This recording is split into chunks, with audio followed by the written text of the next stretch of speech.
Hi, welcome to Travel Together with DNS.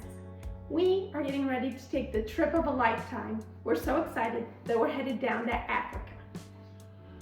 From the United States, we're going to fly to Johannesburg. From there, we're going to head down to Cape Town to see the penguins and whales. And sharks. And then from there, we're flying up to Kruger National Park to do 4 days of safari. And then from there, we're up to Victoria Falls to see the falls, as well as do a water and land safari in the Chobe National Park. So we're getting ready to pack our camera gear, most of our camera gear up, and we just want to share with you what we're taking, and hopefully it helps you. We have all of our camera gear laid out. We're getting ready to put it in the camera bag. Just want to kind of go through what we are taking.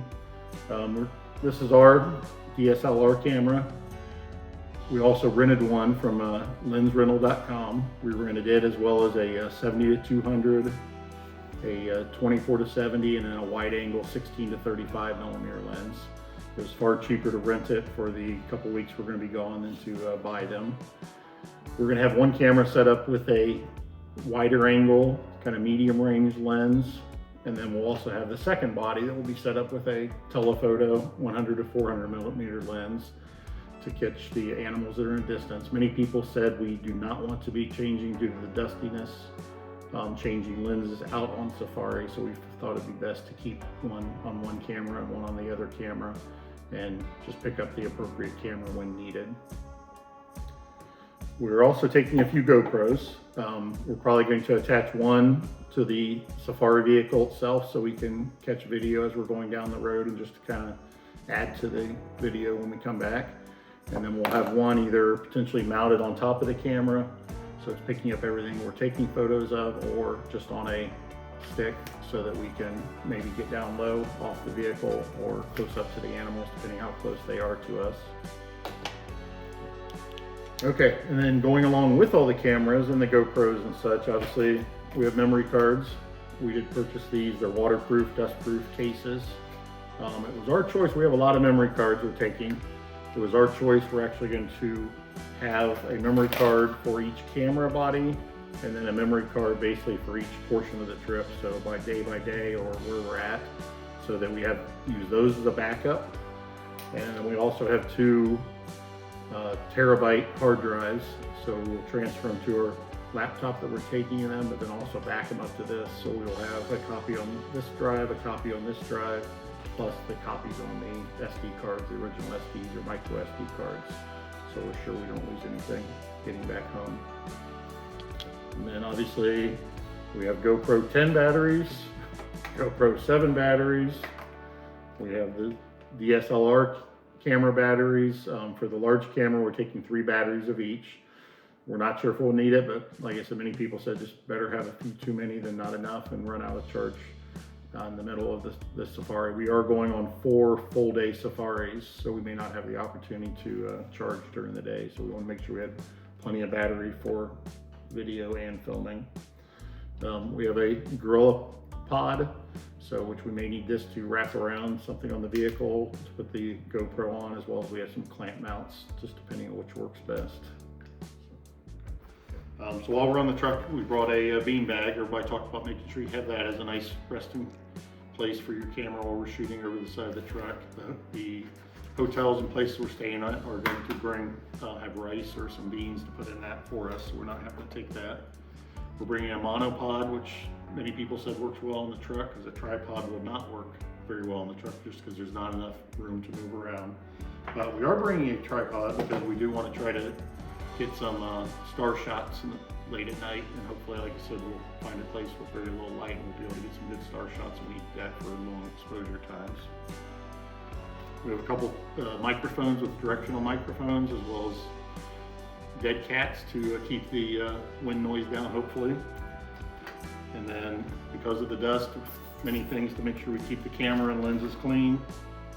A brush,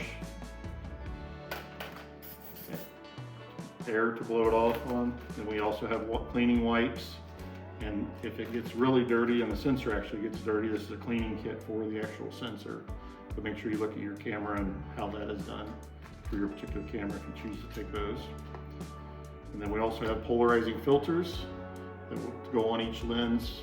Fortunately, the lenses we rented as well as our own lens are all the same size, so we just needed 77 millimeter filters. But check your lens, like I said, because it could vary depending on the size of lens you have. As far as where we're staying, I did mention, like I said, hotels and such that we're staying at. When we go to Cape Town, we're obviously staying in a hotel in downtown Cape Town along the waterfront.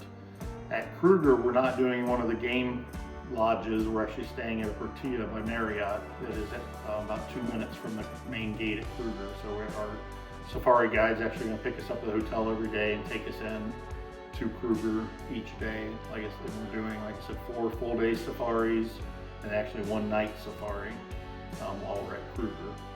And then we're staying at a hotel, the Royal Livingstone Hotel in Victoria Falls, which is right along the Zambezi River. And the Chobe safari, they will actually come to the hotel, pick us up from the hotel, and then take us into Chobe National Park for the day for our safaris. So, as far as packing everything up, like I said, we've got a backpack style camera bag that we're taking. All the cameras, all the lenses for sure are going to go in there on the way to Africa as well as around the countryside. When we fly into Johannesburg, we're actually taking Airlink, South African Airlines, which are larger planes, like regional jet size that you would have in the United States. There is a limit to the weight of the bag as far as what I can carry on, but it meets those requirements for size, but they will do what we call gate check it, in which they will actually put it in the belly of the plane because it's going to be most likely going to be over 8 kilograms, around 17 pounds. So anyway,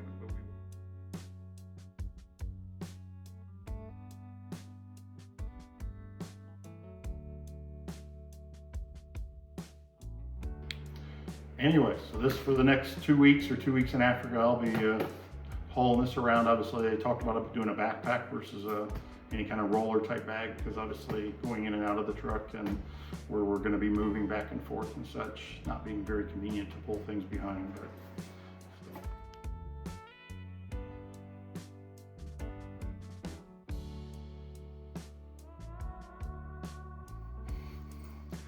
You'll notice there's a few things still sitting here. Plane, like I said, for all the batteries and such, the chargers and stuff will stay back at the room during the day, but the plan is to put all the various batteries, like I said, have them in a small bag that we'll have easily accessible on the truck so that we can pull them out. One thing, like I said, everybody, you're probably thinking, do I really need to take all this stuff? We are doing a wide range of activities between seeing the penguins on Boulder Beach, which we probably more likely will need a smaller lens for that. We're doing a shark cage dive, which obviously we need the GoPros for that. We both want to have a GoPro, so that's why we're taking 2 of those as well.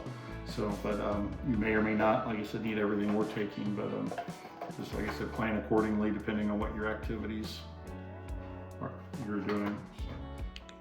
Okay. So anyway, so all my batteries, like I said, will be in this case. Like I said, I'll have them near us on the truck. So like I said, so if we need to change a battery, we don't have to try to dig through the camera case and figure out exactly where they are. We just pull them easily out of this small case that we'll have sitting on the seat next to us. So.